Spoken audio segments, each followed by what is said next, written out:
It's the long-awaited Android 15 update for the Google Pixel 9 Pro XL, and not a lot to talk about here. And that was kind of the theme of the video I did talking about the delays for One UI 7.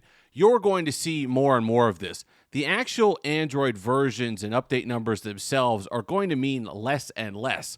The feature drops are what Google's really going to promote because it makes it independent of any one upgrade. So you're going to have that promise of, yes, 7 years of software support, 7 generations of getting an Android upgrade. However, they're going to be less significant. They're going to be thinner. They're going to be back-end optimizations. They're going to be APIs, developer things that are added in to the back end and under the hood of the Android version. So it's not these top-end user experience things and features like Galaxy AI or like Gemini that you're going to be getting moving forward. That's going to be reserved for the future feature drops. I don't mind that.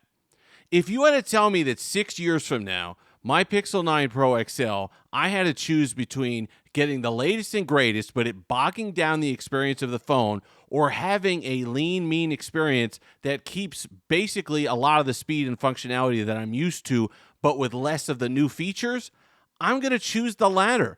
I'm going to choose my performance to stay the same and be pretty snappy 6 years on, as opposed to just wanting these features on top of a chipset and an older device that perhaps can't handle it as smoothly as it could in the past.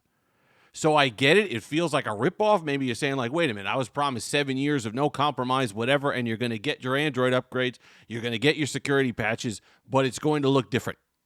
And I think you're starting to, or already seeing that with Android 15 and how this is a rather lackluster update. But the next feature drop, you're going to get some cool stuff if you're a Pixel fan. So that's what you have to live with. But there are a couple things that I wanted to note here. Number one is private space, which I actually like. It's a way to. There's a bunch of different examples for this, and I'm gonna.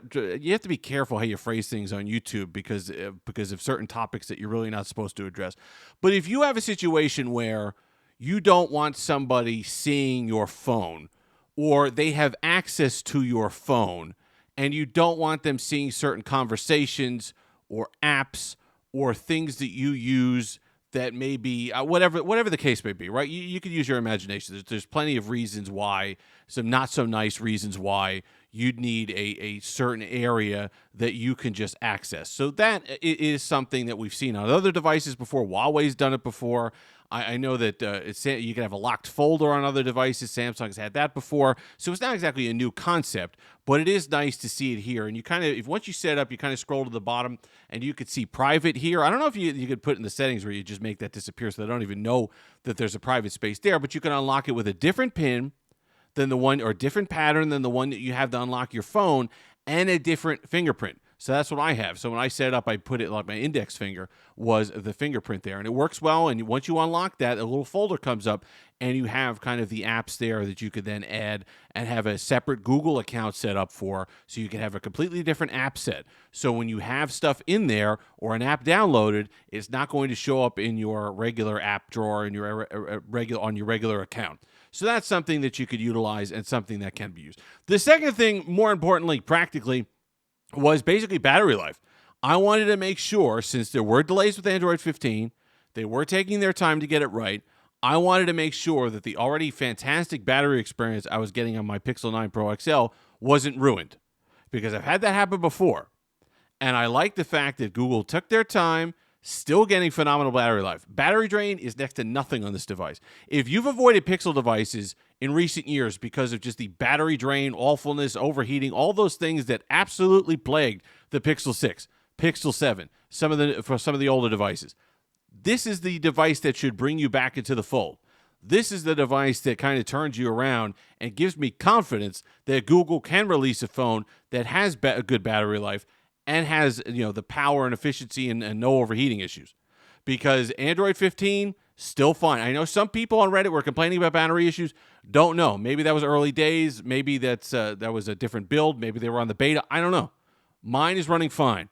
No battery issues or considerations whatsoever. Really, really nice battery life on Android 15 on this particular device. And I think that's something as well, when we talk about separating the kind of major packages of Gemini, like, all the things that you're going to get, Pixel Studio, those things that you'd get in feature drops, I think there's something to be said from separating it, because Google can then just focus on optimizing the underlying, the kind of nuts and bolts of Android to keep your device running well. The problem for me was on the Pixel 6, Android 12 had so much going on. Material U, all the overhauls that they were doing, everything, all the aesthetics, everything was changing, plus the extra features, and everything was releasing at once. So there was no way to know what was causing the issue, what features didn't play nice with other features, what was causing the battery drain. There was just such a large batch of stuff going on that it was almost impossible for them to go through and parse what was happening.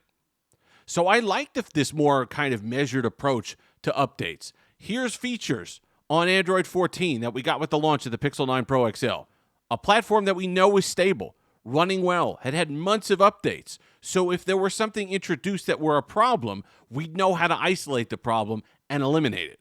I had zero problem with the way, I know a lot of people jumping up and down. Same thing with One UI 7. I have zero problem with this approach. Zero. Because nothing is worse. And if you live through the Pixel 6 and some other horrible updates of the Pixel, Android 12 on you had a Pixel 4 XL. Man, brutal. Nothing is worse than having a phone that you like the experience on and then all of a sudden having it ruined by software.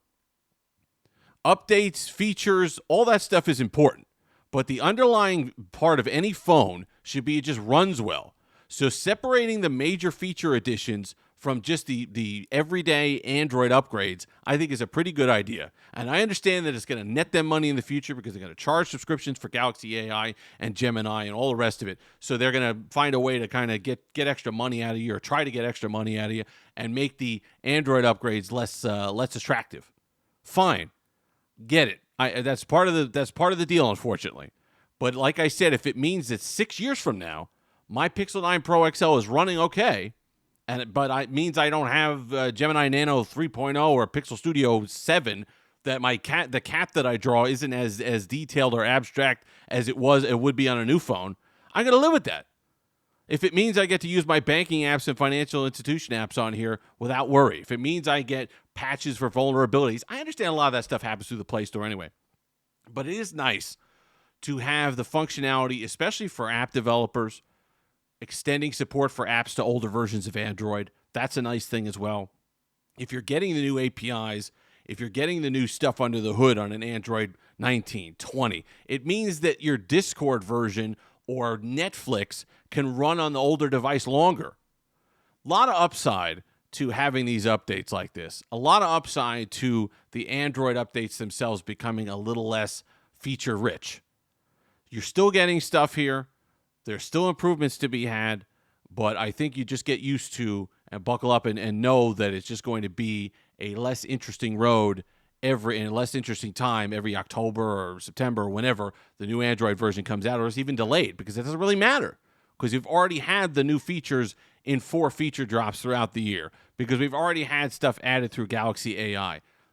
Versions are going to become less and less important, but they didn't mess up the big thing. They didn't mess up the performance, and they did mess up the battery life. And if that's what it gets me on a new version, if that's what's provided, if Google can prove that it could get me keep my experience, which has been good on the Pixel 9 Pro XL for longer, I'm all for it. If you've made it this far, like, comment, subscribe, all that fun stuff. Until next time, have that Steve-licious day.